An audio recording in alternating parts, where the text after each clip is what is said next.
Hey guys, Civilord here, back in with another action figure review. Today we'll be taking a look at the Star Wars Black Series.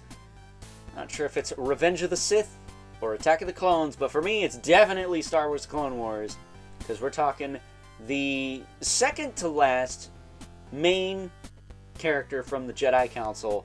We got Luminara Unduli. This is of course brought to us by the fine folks over at Hasbro, and yes, we are one character away from completing the OG Jedi Council, at least to me, which consists of Luminara here, Shakti, who we looked at earlier today, if not yesterday, depending on when these videos go up, so check that out if you haven't already. Really appreciate it if you did, along with the rest of the videos I've done on the Jedis, because I'm pretty sure I've covered all of them on this channel, and then some, because we've done some of the variants from Clone Wars specifically, like the Mace Windu from the Micro series and whatnot. But other than the two recently released females, we got Aayla Secura, the last Jedi Master to be released. That was also female. That was like a couple years ago. And then last year we got Ki-Adi-Mundi. We also got Plo Koon and Kit Fisto. We've had Mace Windu for a hot minute, but we've gotten him at least 2, if not 3 more times since then with different looks. I've covered the Micro Series one. I don't have the Clone Wars proper one yet. I'd like to get my hands on that if I can, but maybe an archive release, because I think it was some weird exclusive and that's why I couldn't find it. But the only guy left is the guy I don't know his freaking name. He's got dreads, he's got like little horns on his head, and he kind of looks like burnt up Spawn. And I almost think, no, I think he has a blue saber, not a purple one. I thought he had a purple one too, but I don't think he does. We're missing that dude. Whatever his name is, let me know in the comments, but he is like the last one we need. And if he is out, let me know his name so I can order him and finish my Jedi Council, please. Because that's something I am like super stoked to wrap up here. Especially since it's the 20th anniversary of Revenge of the Sith, I think it only makes sense that we get that done. If not this year, then very soon. So before I get too far ahead of ourselves, why don't we cut right to the chase and get into the meat and taters of this review and take a look-see at all Luminara Unduli has to offer in terms of accessories. And you guessed it, she's got a lightsaber, and that is it. Yeah, Star Wars Black Series, not great when it comes to accessories, but to be honest with you, I kind of don't mind not having a bunch of crap to throw in a bag. That said, the saber can of course pop out and pop back in. And I'm gonna tell you right now, if your saber is stuck in the hilt, be very, very careful when heating these to not hit the blade, because they are acrylic and they will literally melt on you. I tried to straighten one of the blades on, I think it was an Obi-Wan, out, and it warped the blade, and I can't fix it. So, yeah, don't do that. Just, you know, be careful and try not to drop it on the floor. But when you do, find it as quick as I just did. That will never happen again. So I'm going to put that right there and set that aside. Now, Luminara.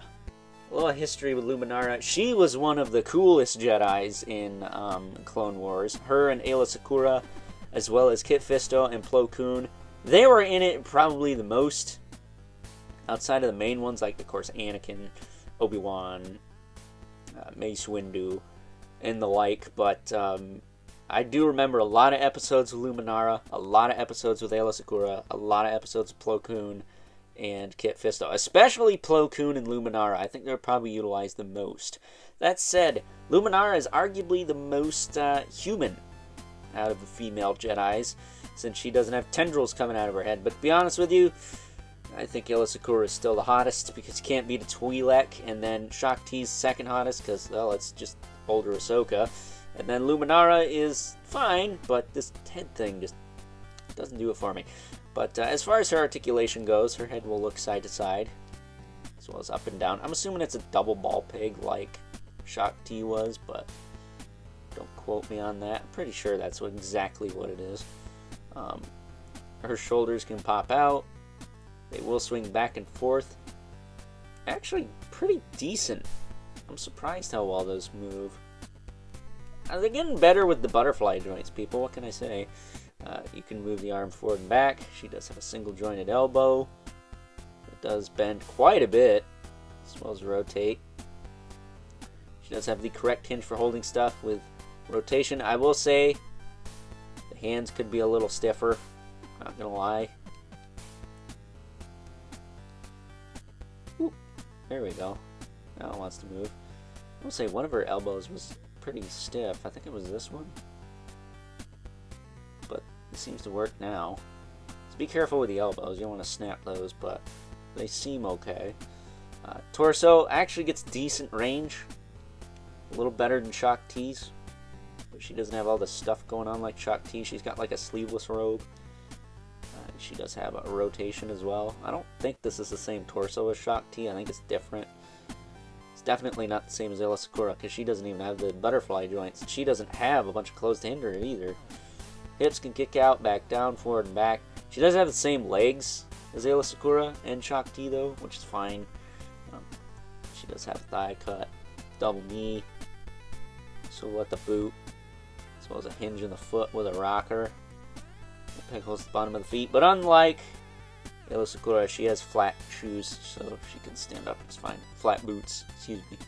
But, yeah, probably the more fun of the two. Aesthetically, I prefer Shock T, but in hand, I think Luminara is technically the better figure. But, I like them both. I think they're both pretty awesome. I'm stoked we got these characters. I wasn't sure if we were gonna get these characters. I don't know if this is like a mini wave, like last year we got both Darth Sidious and the Super Battle Droid. And then this year we got these two, because they went up like the same time. And yeah, not gonna lie, I'm stoked that they did. We didn't have to wait like months and months and months to get one and then get the other. So that is cool. 2 thumbs up for me on that one. So with that being said, it's time now that we move right along and take a look at some size comparisons. First up, here is good old Luminara Unduli, alongside the only other female Jedis that I know of, other than, I guess, Ahsoka Tano, Ayla Sakura and Shock T, both of which already got reviews up on the channel. Shock T as recent as earlier today or yesterday, depending on when these videos go up. Ayla Sakura, well over a year ago at this point. It's kind of wild that I'm pretty sure Ayla Sakura was around before that, but I didn't get around to reviewing her until last spring for reasons I've stated in past videos, so we won't dwell on that here. But it's kind of wild that it's taken us this long to almost finish the Jedi Council. I mean, we got these three, we got Ki-Adi-Mundi, Plo Koon, Kit Fisto, but we don't have the... He looks like burnt Spawn from the Spawn movie, to be honest with you, with some horns on his head and he's got dreadlocks. I don't remember that guy's name, but if he's out, let me know in the comments, and I will pick him up and do a review of him as well. But I think he's the last one that appeared in the movies anyways. I can't remember everything from the Clone Wars series since it was so extensive. The CGI one, not so much the 2D animated one, since that was a micro series, but you know what I mean. There's a lot of cool characters in Clone Wars we still don't have in this line yet, and hopefully we get them at some point. Particularly the Clone Wars version of Plo Koon with that double lightsaber gauntlet thing. That was frickin' cool. There was a masher of that, but there's never been a black series of that. So getting these two out of the way,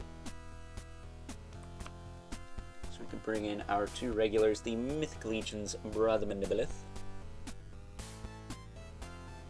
and the infamous Living Spawn, who, as usual, I can get him in the frame here, towers over everyone because he is not 1/12 scale like Star Wars Black Series actually is. Marvel Legends people calling him 1/12 scale. You are wrong, sir. They're more like 6.5, 6 3/4.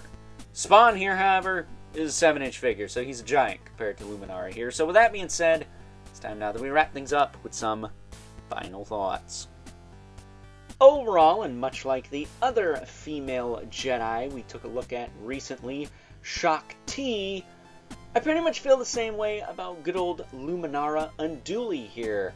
Aside from the fact that it took us way too long to get her in the life of the Black Series line, I am, for the most part, pretty happy with her, and think of the two, she is the more fun figure to pose, and that is due to the fact that she has mostly plastic in the limbs. She doesn't have the kind of baggy cloak or robe that Shakti has, especially on the arms.